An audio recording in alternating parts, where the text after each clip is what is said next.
All right, I make it 9:02 a.m. here on the west coast of the US, so I think it's time to get started. So hello, everyone, and welcome to our webinar on how to strengthen your innovation capabilities to drive performance. In this webinar, Dave and I will provide an overview of some of the ideas that we wrote about in our recent ebook of the same name.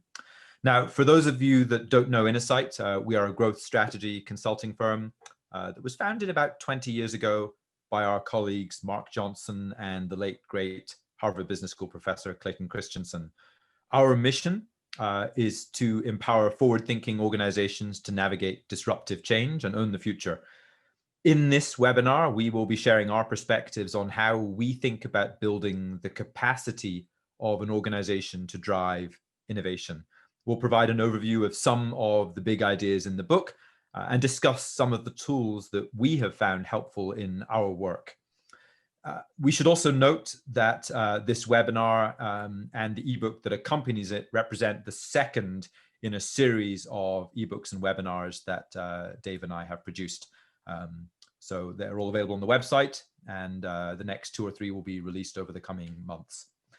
My name is Alasdair Trotter, and I will be your MC for this discussion. I've been a part of the Insight team since 2006, and I co-lead our financial services and innovation performance practices with the wonderful David Duncan, with whom I had the pleasure of co-authoring these books, and who will be co-hosting the webinar with me today.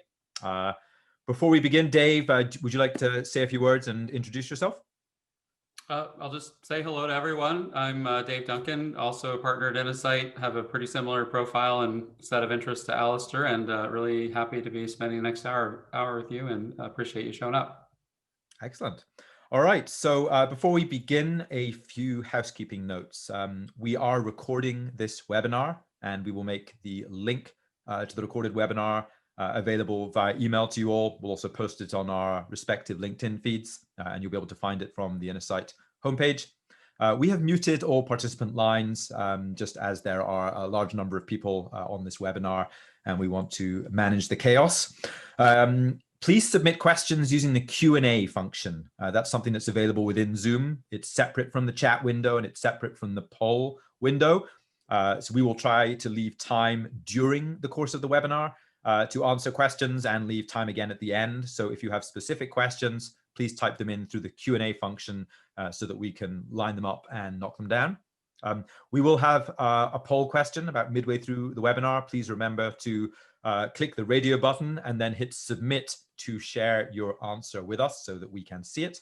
And please feel free to comment in the chat box. A number of you have already said hello in the chat window. We'll try to monitor that, but recognize that we are also monitoring the Q&A and running the webinar, so we may not get to every comment in the chat. So to set the context for how we think about innovation performance, let's take a step back. And I'd like to invite Dave to share how Insight thinks about corporate innovation in general, and specifically, what does it take to drive innovation performance? Yeah, thanks, Alasdair. So I'll start just by saying that the two of us and our colleagues at Insight have spent a lot of the last 10 to 20 years working with organizations and also studying organizations on one problem, which is how do you create value through innovation in a systematic way? And whether you're a public corporation, nonprofit, educational institution, but how do you do it at an organizational level? And I think one thing everybody agrees on is that innovation is really important. It's a strategic priority for essentially every organization. And no matter how they're good at it, no matter how good they are at it, they want to be better at it. Everyone aspires to be better at it. And there's a whole industry around helping them to do that ostensibly, but organizations are often disappointed with their results of improving their innovation capabilities. And I wanted to tell a quick kind of representative story that represents that challenge. So this is the story of a company that Alasdair and I worked with a number of years ago. And prior to our getting involved, they had committed publicly to increasing the volume, the speed, the quality of the innovative ideas in their pipeline. The CEO had made that a centerpiece of his agenda and had publicly announced that. And a centerpiece of that initiative was the launch of a company-wide hackathon that engaged thousands of employees in spontaneous idea generation, shaping, evaluation. They invested in an expensive piece of idea management software to help manage that, hired some outside consultants, not us at the time. And there was a lot of energy around this effort. Employees were excited about the opportunity to engage and contribute their ideas, and leaders were optimistic that it would stimulate a culture that was more innovative, or a culture of innovation. So fast forward 1 year from the launch of that hackathon, and not a single idea had been implemented. And the culture, instead of being more engaged in innovation, was actually more cynical about it, because all of this energy had been expended without any results. And so they did a bit of a postmortem about what had gone wrong, and they found a lengthy list of causes. For example, there weren't defined standards for innovation or for what ideas needed to look like. So the ideas that were submitted were inconsistent in what they focused on, in their completeness. Some of them were very fragmentary. Some of them were incredibly broad. Some of them incredibly narrow. And so it made it hard to compare them and evaluate them in an apples to apples way. Other issues they found were deeper, which is they didn't have clarity on what the strategic priorities were that the hackathon idea generation needed to support. And so there wasn't a clear filter against which to evaluate the ideas. And there wasn't a governance model in place to do that evaluation. And then I'd say the most fundamental issues were related to resource allocation. So they hadn't thought through, well, once we select prioritized ideas, how are they going to be funded? Who's going to work on them? Are leaders going to have bandwidth to be involved in them? And then importantly, since they didn't have a lot of people and resources sitting around doing nothing, what would they stop doing in order to resource these new ideas?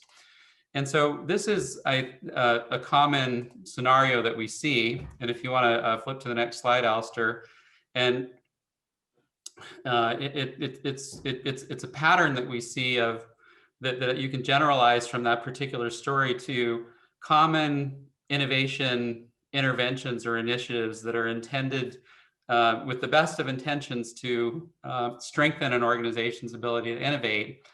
They encounter these predictable failure modes, and we see them over and over again. So these are just a few of the things we see. I mentioned number 2, a hackathon. Sometimes companies will set up a fund to fund disruptive or outside the core ideas. They might set up an innovation team or an incubator to do that. They might engage lean startup sprints, have things specifically around culture. You often see the appointment of a chief innovation officer. And all of these things, none of them are intrinsically bad ideas. And in fact, they can all be extremely helpful and powerful, but they often fail in really predictable ways. And these are some of the predictable failure modes that we see over and over again.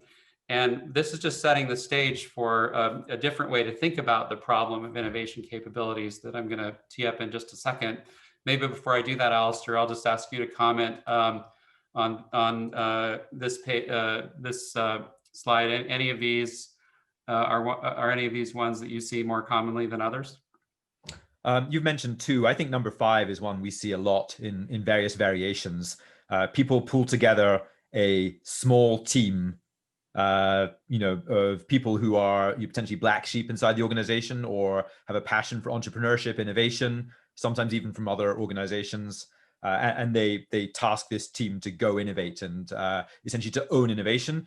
And a lot of these teams are great at generating a bunch of ideas, a bunch of business model canvases, maybe even getting some seed funding. But it's very common to find those organizations, 18, 24 months into their journey, having just hit a brick wall. They feel like they're pushing a ball uphill, no access to funding. They can't get buy-in. They can't transition things out of their, team or incubator into the business units at large. And that's usually symptomatic of the fact that this team has not integrated into the broader system for resource allocation and strategy at the organization. So that's, I'd say, the most common one. Yeah, no, that's a good example. And I'm sure, some of the participants have seen some of these in their experience. Usually when we present this, and we can see who's hearing it. You see a lot of head nods and sort of commiserating looks, and so if that's the current state of affairs, well, what's a different way to think about it? And maybe you can flip to the next page, Alasdair. So the headline is that none of those things are intrinsically bad ideas, as I said. On the contrary, each can play an important role, and we've seen plenty of examples of them working well. The problems come when they're implemented without a full consideration of the broader system of enablers that have to be in place for any of those individual initiatives to be successful. And put differently, building an innovation capability, it's a systems design challenge. And if instead you try to strengthen the system by cobbling together what we call point solutions, which that list on the previous page were examples of, they're going to fail. And it's very predictable the ways in which they're going to fail. So the big idea I think we want to get across in this webinar is that you have to think about enabling innovation from a systems perspective, a systems design, system building perspective.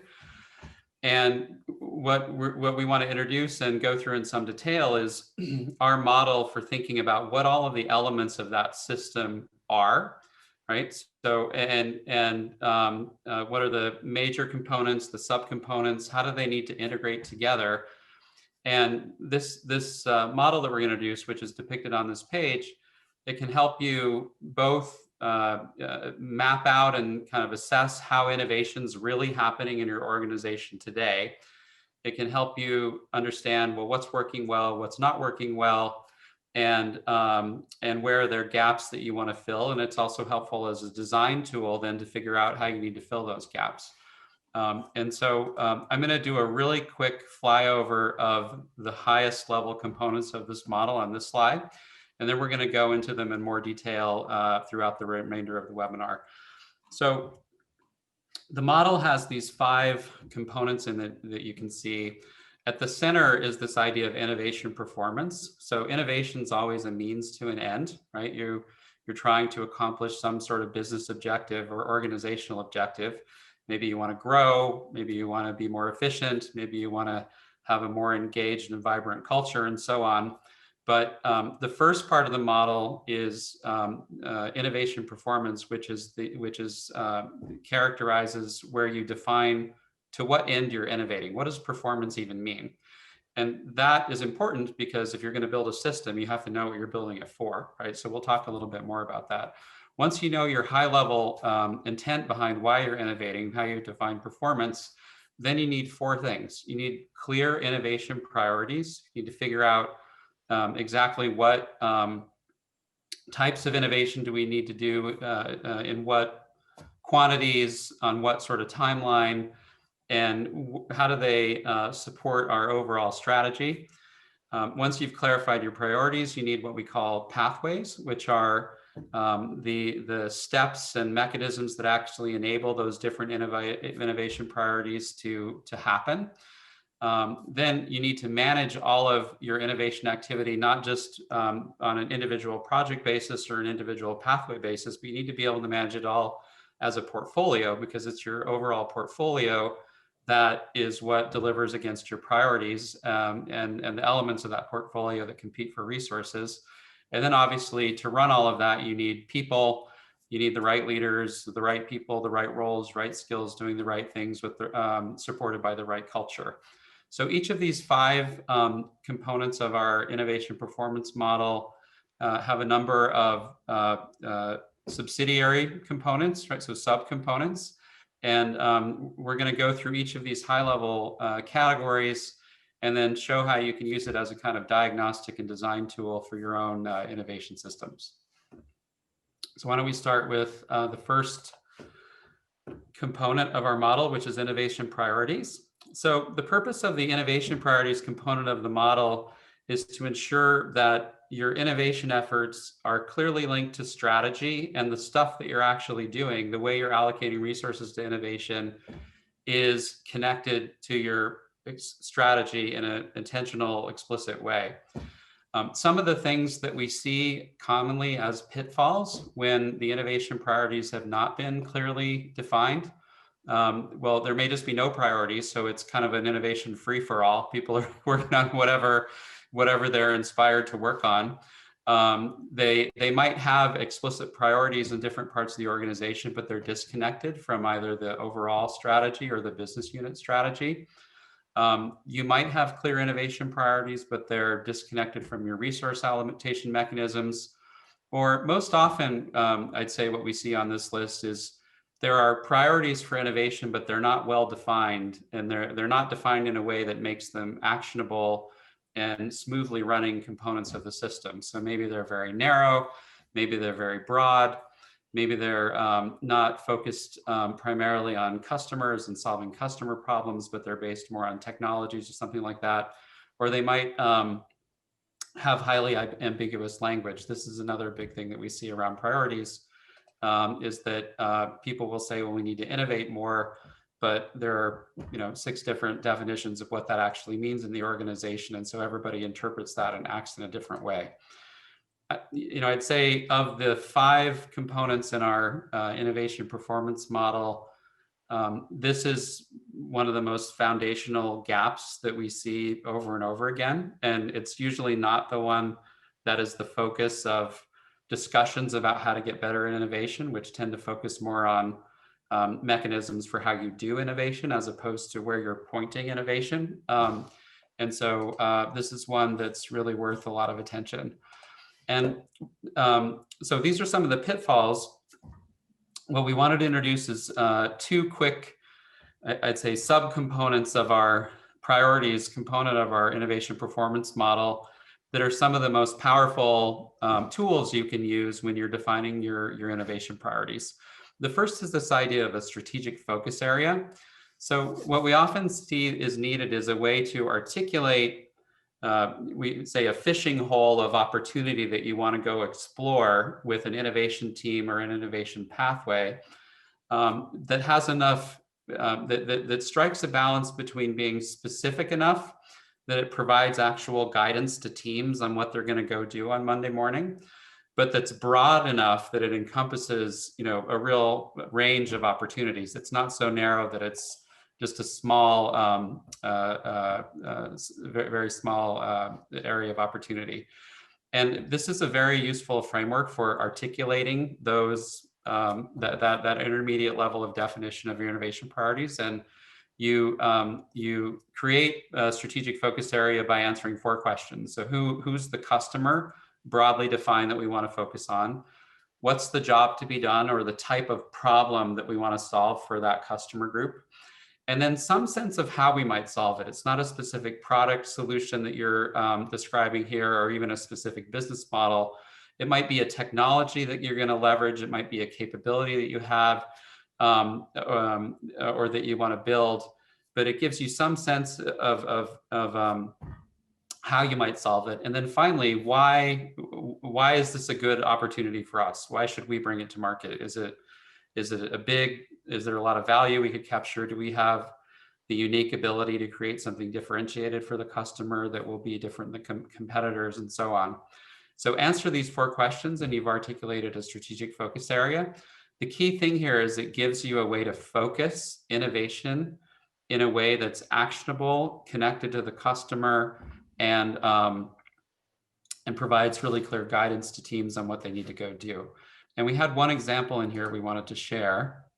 This is an example at a high level of a strategic focus area from a financial institution that we worked with recently. They were looking for growth opportunities. And so they recognize there are all of these trends around the gig economy, where a huge proportion of people in the US anyway are now employed as contract workers, or they're self-employed and part of what's called the gig economy. They don't have a full-time corporate employer.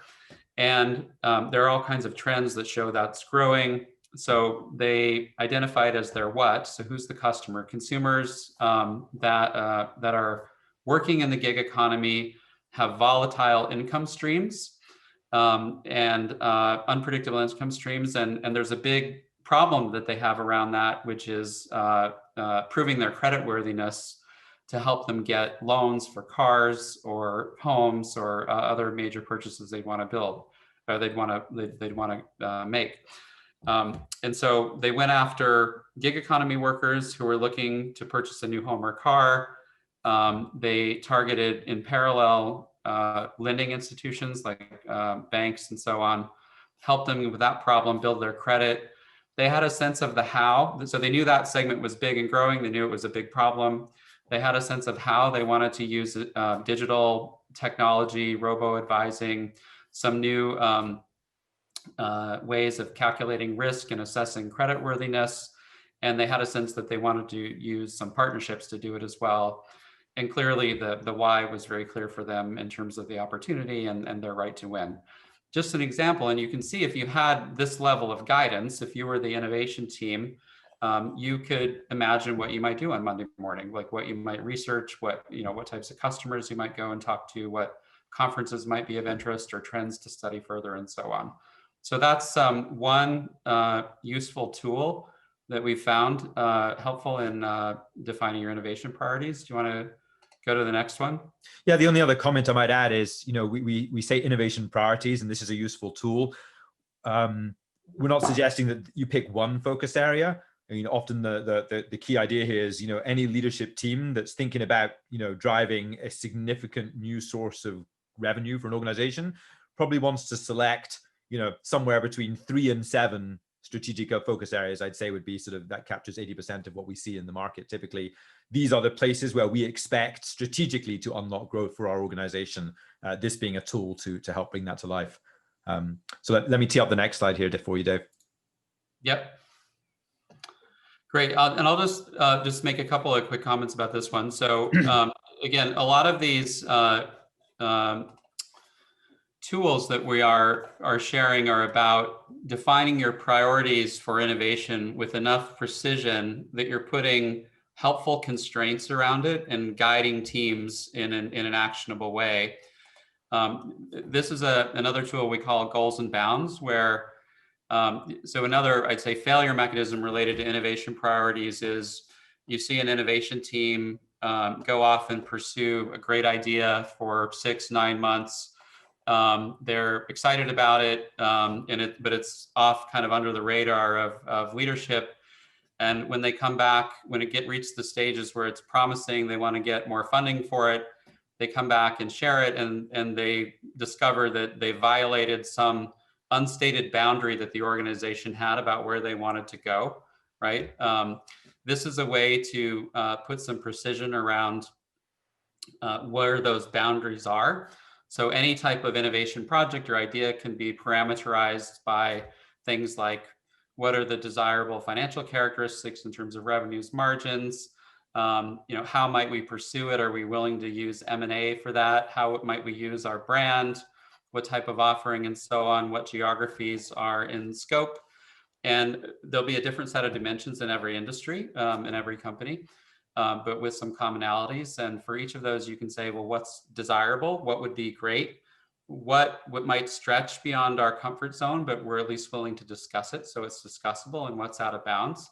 And you can have a conversation with your leadership team and establish these and align around them, and then provide them as guidance for your innovation efforts. And it can really focus you and avoid a lot of wasted energy and time.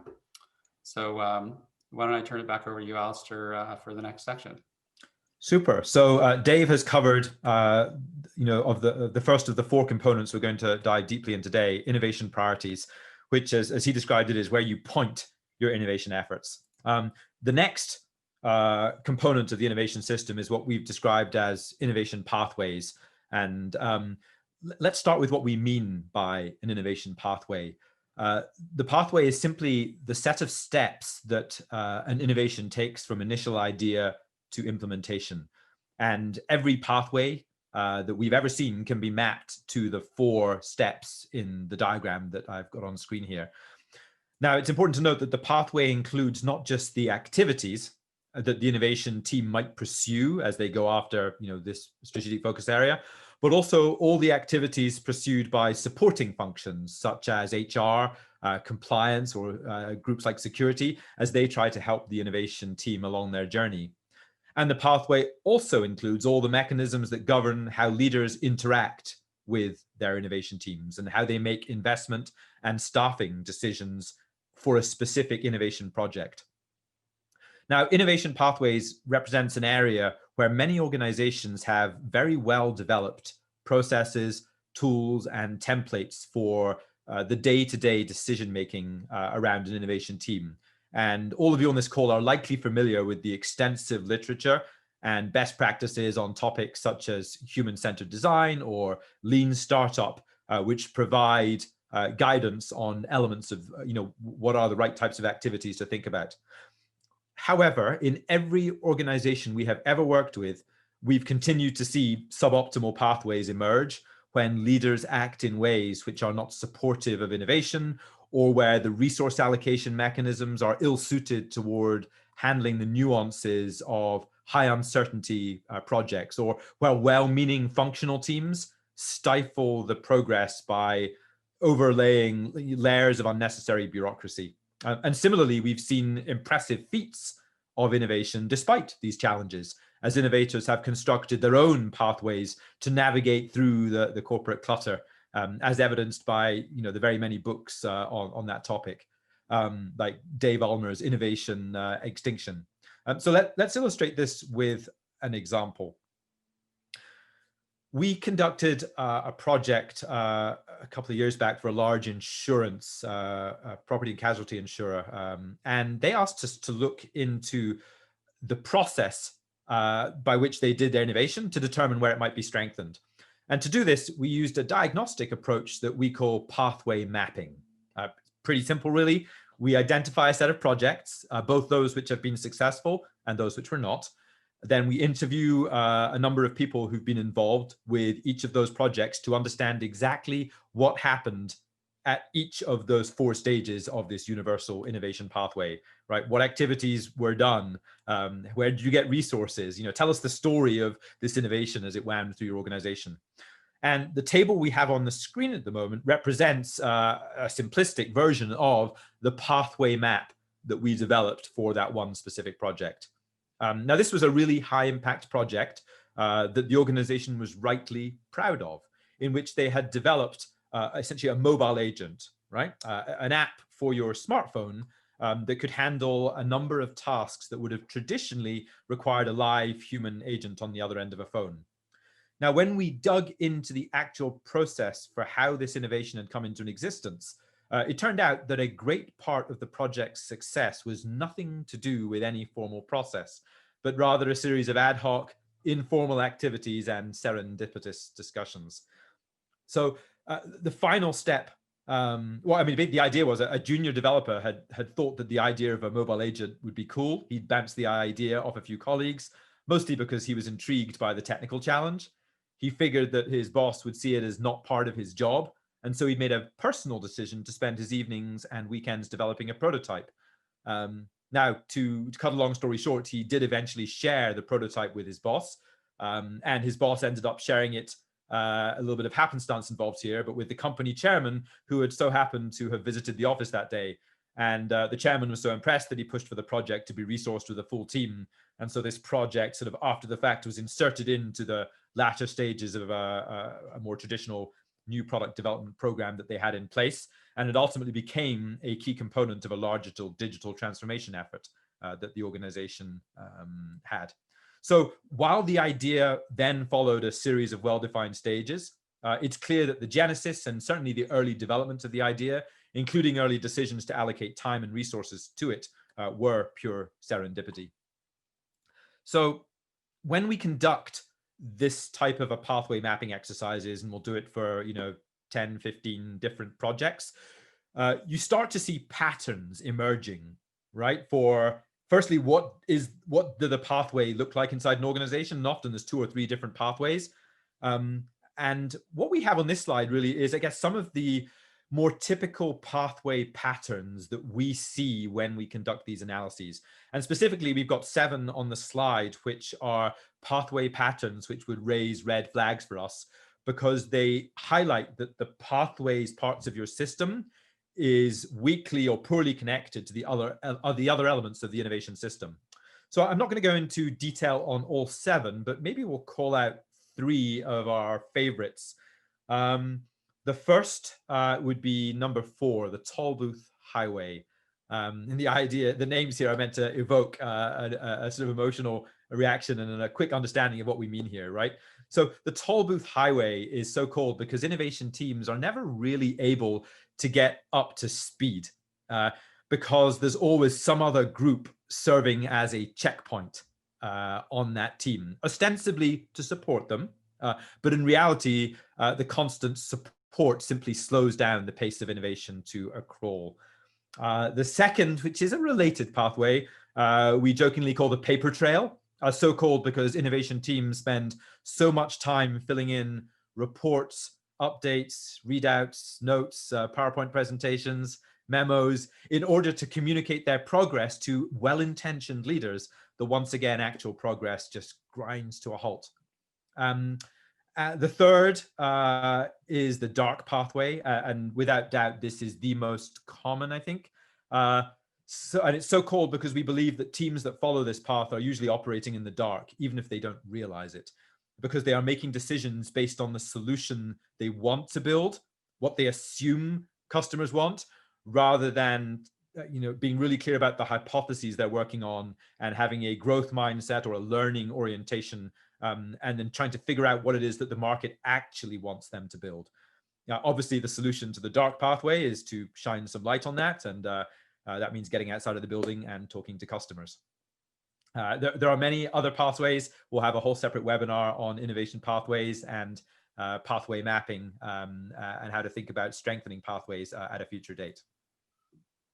Now, at this point, we would love to conduct. Yes, Dave. Oh, sorry. I was just a question came in. I thought you could quickly address. Go for it. It said, what about the pathway where an innovation project goes too long? For example, because there isn't a clear set of rules on when to kill an innovation experiment. Yeah, so that is one that we call the zombie pathway, which goes along with zombie projects, which is our description of those projects. There are a number of reasons. I didn't choose to highlight that, but it's a very real pathway. Typically, that pathway comes about for a couple of reasons. Number one, the pathway itself isn't optimal. So teams and leaders aren't asking questions of the project in the right way. It can often come about through poor governance, particularly if there is one person, a subjective stakeholder who has sole ability to provide budgetary support and can protect that project when it shouldn't be protected. It's also symptomatic of an issue with portfolio management, typically, in which no one is looking at the aggregate set of projects to say, how are we going to take the pool of capital that we have available and optimize the capital allocation across a portfolio of projects, right? If any one project continues to survive, it's typically because it's not being scrutinized. So I'd say those are the two primary areas. That's not to say there aren't sometimes issues related to strategy or people as well, but I'd say the primary root causes for the zombie projects and the zombie pathway are tied to suboptimal pathways and a lack of a portfolio management lens. That's a great question. And just to emphasize, Alasdair, your response, you were essentially putting on that system model lens and saying, where is the breakdown in the system that causes the outcome of the zombie pathway, right? It could be because the pathway is not a good pathway or it's not an optimal pathway, and so the project just gets stuck because it's never advancing to the next stage.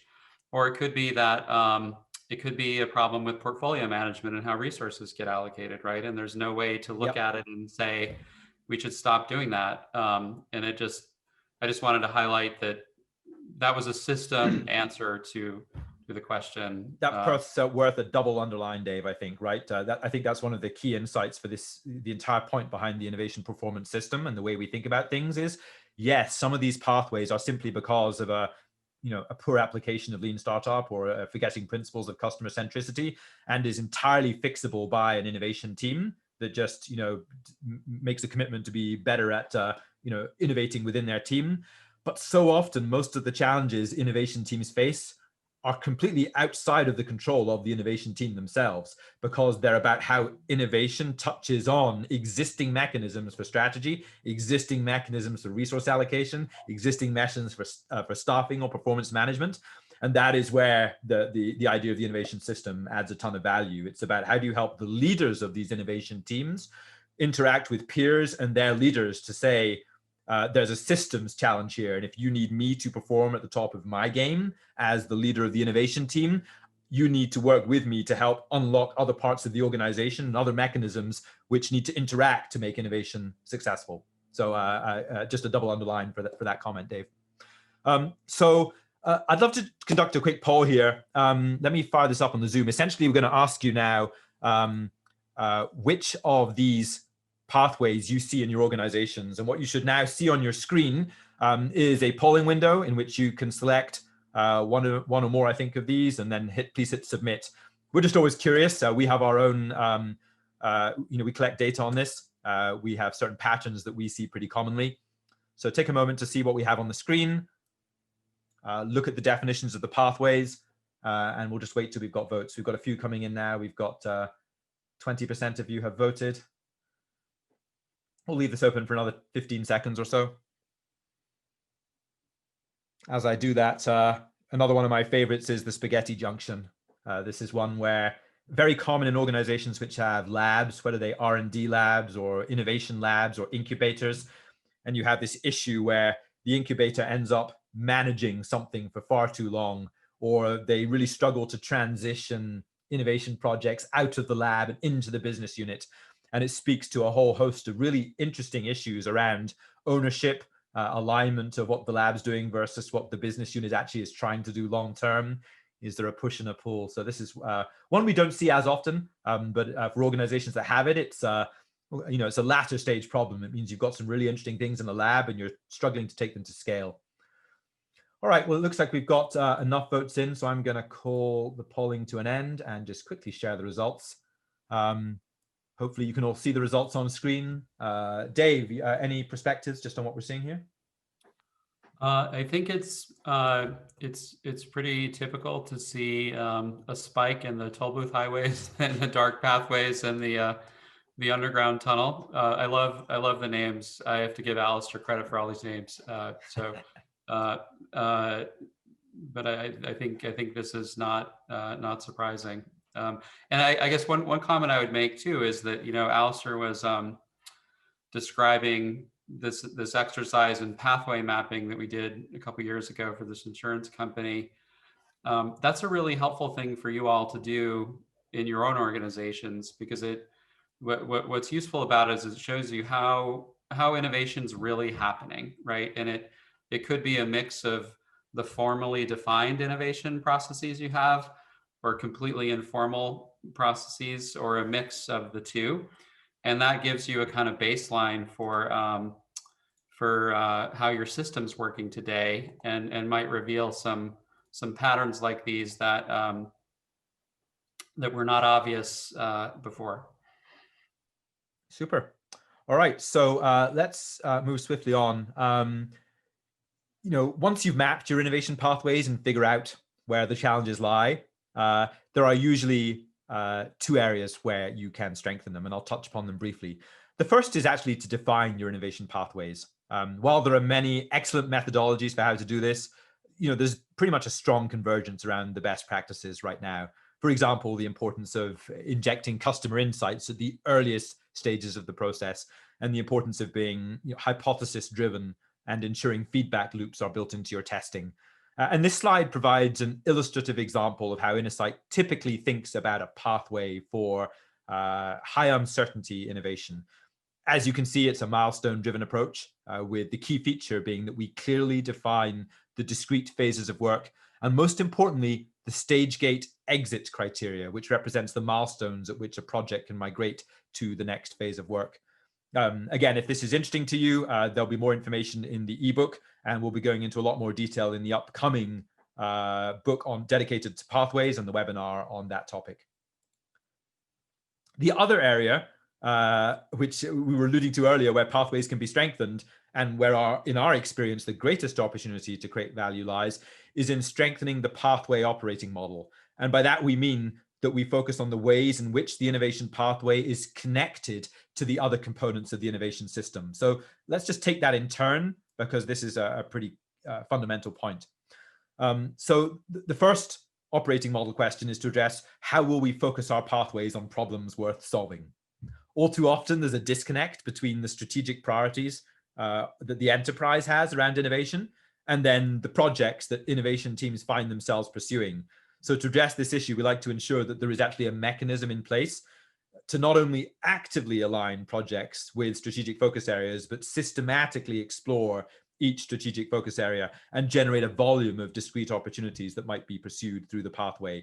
This is often a root cause of innovation projects just working on things that are too small and don't attract leadership attention.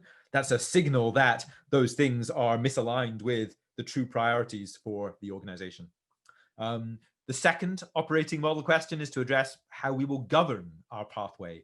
And in particular, how can we do this in a way that empowers our people?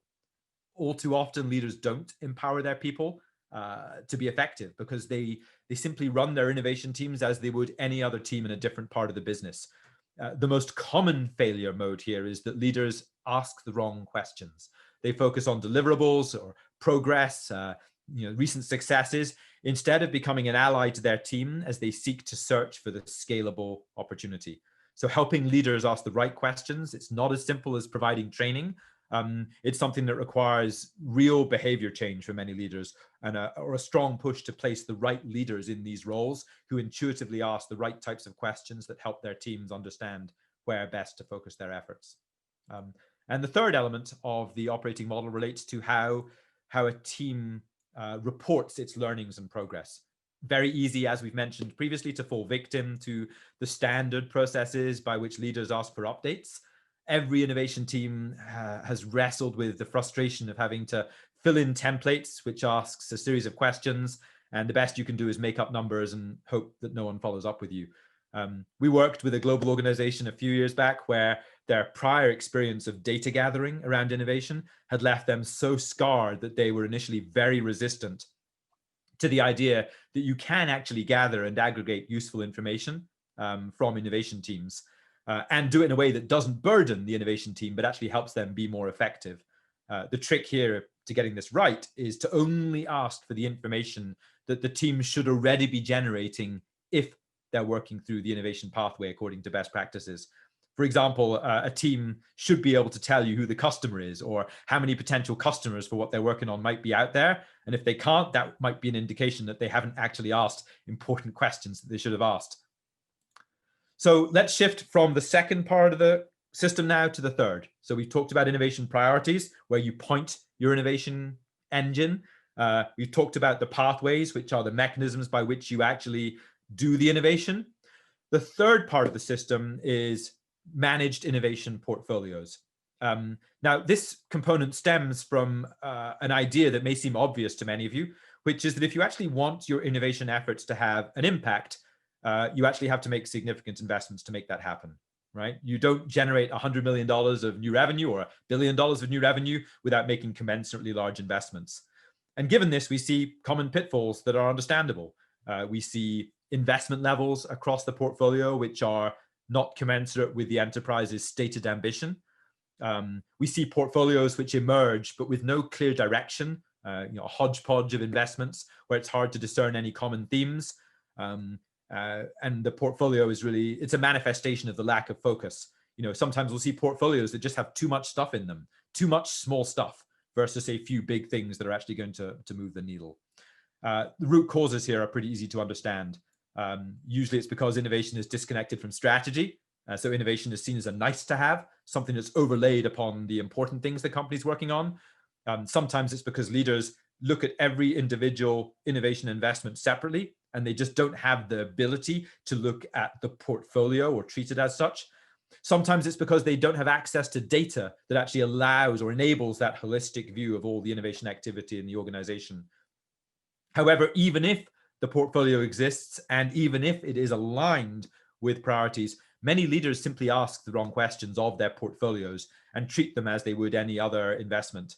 And it's on this last point that we'll focus first by sharing one of the tools we found helpful to leadership teams trying to evaluate their portfolios. And that tool, we call portfolio analysis or innovation portfolio analysis. And it's really nothing more than knowing that there are three questions we believe are important to ask of your innovation portfolio. Number one, are we doing too much, too little, or the right amount of innovation, right? very common to see way too little in that portfolio. Number two, are we doing the right kinds of innovation, right, which are strategically important? And number three, of the innovation investments we're actually making, are they made efficiently? Are we right sizing our investment given the market opportunity, and things like that? So the way we address this, and we have a whole other ebook on this topic, but we'll just give a flyby here, is we generate what are called portfolio views. So each portfolio view is simply an analysis that helps a leadership team wrestle with one of those three questions. So let's take the first question and bring it to life with an example. If a leadership team has set a performance goal of driving $100 million of new growth by, say, 2025, then you're going to want portfolio views that help answer that question. You might look at all the investments over some threshold and look at their revenue potential. And then you might adjust that revenue potential to reflect the fact that some of those projects won't be successful. And you might want to look at those views by different business units or geographies.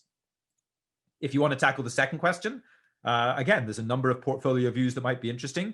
One chart we commonly create is a simple stacked bar chart that says, here's how much the organization is investing against each of the stated innovation priorities, right? So this is very easy if you're using the strategic focus area approach. You just line up and you were investing $8 million against this priority and 15 against this one.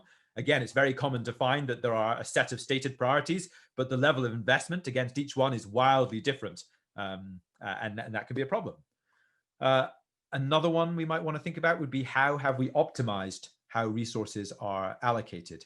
Again, there's a number of charts one can look at here. My favorite is the one that's on the left-hand side here, which simply looks at the opportunity, revenue potential that is, associated with each project, and says, relative to that, how much are we investing? And the red lines here just highlight, I know it's hard to see, but the red lines highlight which projects have outsized investment, i.e. too much, relative to the size of the opportunity. And again, it's just a check for leaders to say, hey, might we think about reducing the investment here, moving some people from this project to that project to ensure that we are being a little bit more efficient and doubling down on those things that matter. And if there's a whole bunch of opportunities which are just a little bit too small, maybe we decide to shut those projects down and reallocate those resources towards the few that really matter. So that's the basic idea behind portfolio management. As Dave and I mentioned, the first ebook we put out in November, and one of our previous webinars was entirely dedicated to this discussion, and we go into much more detail on each of the portfolio views, and we talk about the process by which you can, by yourselves in your own organizations, implement portfolio management. So a final comment here before I pass back to Dave to bring us home with the people component of the system, which is, again, portfolio management is, it can be strengthened in and of itself as a part of a sub-element of the system, but portfolio management really comes into its own when linked correctly with the other elements of the system. So it's really important that these portfolio views are not just pretty pictures created by the innovation team or by a portfolio management team, but that they are integrated into existing processes for how strategy is set and investment or capital decisions are made. And so many innovation teams fall down at this critical juncture and spend their lives battling for leftover scraps of funding in the corporate budget once all the major priorities have been funded.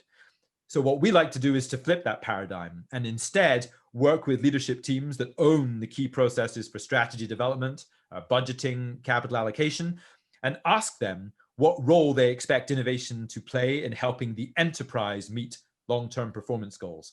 And by doing that, we're often able to flip the question from how much can we afford to spend on a given innovation project into a different question, which is, how do we need to allocate our investments across our innovation portfolio to ensure that it delivers against the performance goals we have set for innovation?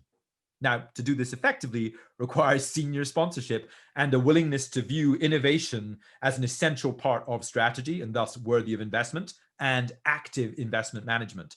And the diagram on this slide simply illustrates this idea, right? You start by clarifying your performance goals for innovation with the leadership team. Then you figure out which of the existing processes requires modification or intervention in order to help the organization address those goals. Then work to integrate the relevant portfolio views we discussed on the previous slide into the discussion those existing processes are trying to have. All right. Now, this is obviously a lot more complex than it sounds, but getting this right is arguably one of the most important differentiators between those organizations that are routinely able to place big bets behind their innovation projects and those that generate a lot of noise, but ultimately pull back from making the transformative investments that might actually move the needle for the enterprise.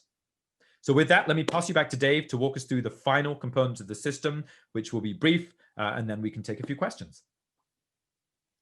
Great, thanks, Alasdair. So if you remember the last, the fifth P in the model is people. I'm going to go pretty fast through this, so we do have some time for questions. But these are some common pitfalls that we see around the people component of the innovation system.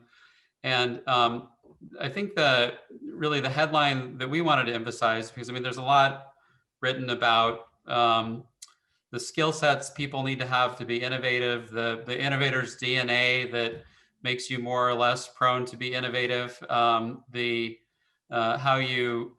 behaviors that are conducive to innovation, all of which is really important. But maybe you could flip to the next slide, Alasdair.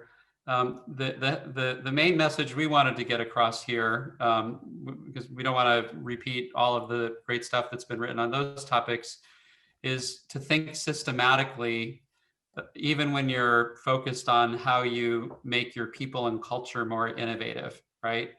And of course, you need the right people in the right roles with the right skills and training and so on, and the right behaviors. But you can have all of those things. You can have the most innovative culture and people in the world, but your system can still fail to drive, however you've defined innovation performance, because of other elements of the system that get in the way of your people. So for example, without clear priorities, right, your employees, your highly talented, innovative, precious employees may expend a lot of energy on projects that are not strategic, and ultimately, because they're not strategic, they get sidelined or stopped. If you don't have clearly defined pathways that are optimized for whatever type of innovation they need to create, they can obviously, it's not just up to your people to overcome that barrier. And if you don't have well-managed innovation portfolios, great ideas might get overlooked or underfunded. Less attractive ideas might get access to capital on a first come, first served basis. And so the only point really we wanted to make about the people component of our model is think about how the other elements of the model enable or get in the way of your people getting the value out of their activities that you want them to get. Yeah, I'd say a key idea here is, right, strong talent can compensate for failures in the rest of the system, but only in the short term, as that will inevitably lead to burnout as well as morale and retention issues. So you can only be successful at empowering your people if the rest of the system is in place. Yep, great point. So maybe just to close out the presentation part of the webinar, in our ebook, what we've done is we've taken these 5 components of the model, and I don't know if you find yourself doing this, but I'm always gesturing at the slide on my screen as if any of you can see what I'm pointing at on my screen. I'm still, this is still a quirk of Zoom in this new world we're living in. So for each of these 5 main components, there's a set of subcomponents, and those are the items in the second column labeled 1 through 15. For each of those, we have diagnostic questions in our ebook that you can ask to understand if you have that component in place in the subcomponent, and if you do have it, how well is it functioning relative to what we would consider the optimal state. And you can answer those questions and use that to do a kind of a diagnostic of your innovation system today. Not just a diagnostic, but also a mapping of just how it's working, right? You probably have actually all of these things in place at some level in some capacity, but you may not think about it that way as part of the same innovation system. And some things may be working better than others, and you can use it as a way to highlight what's working well, what do you want to build on, and then what are some of the gaps you might want to address. And we go into more detail on that in the ebook that we'll give you the link to shortly. So that's all we had for our formal presentation. We've just got a few minutes left. Maybe if anyone has any other questions, we can answer them. I got a question here from Manatosh. So question, Dave, is Government of India putting a lot of thrust on design thinking education? Where does design thinking fit into the model? That is a great question. So I would say that it's an approach that is reflected in your innovation pathways, right? So design thinking is it's a very broad term, but as you probably are familiar with, it's a methodology and a mindset around how you design in a customer-centric way, in a kind of rapid iterative way.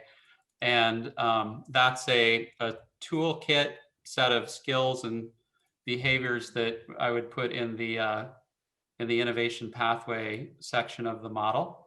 And it's something that we would certainly consider a best practice that you'd want to have as part of your pathway design. Yep, I'd agree. So I think the way we think about pathways is what we care about at Innosight is that your pathways follow the right principles. So I want to use the word best practice carefully here.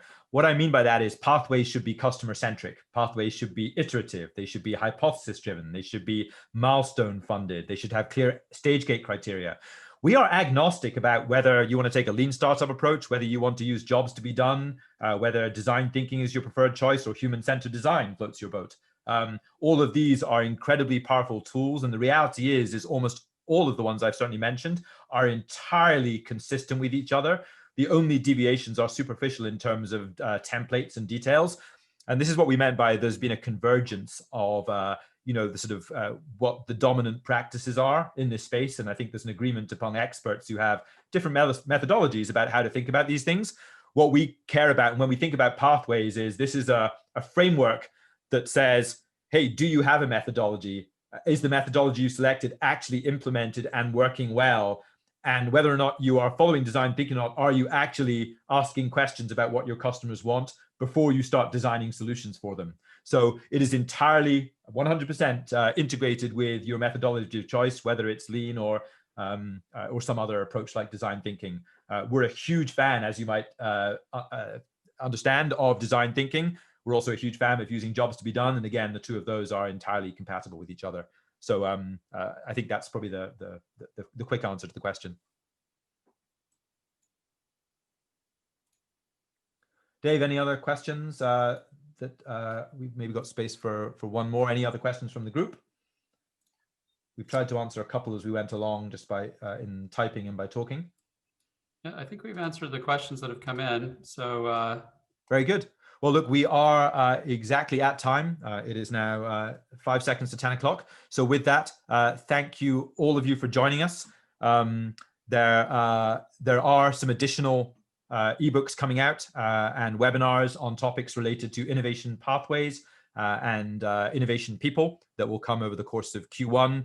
There are additional webinars and ebooks that we've already published on some of the topics, specifically portfolio management, that we've touched on this call. So with that, thank you all for taking the time to join us today. It's been our pleasure to share some of this with you, and we hope to see you again soon. Bye. Happy New Year. Thank you.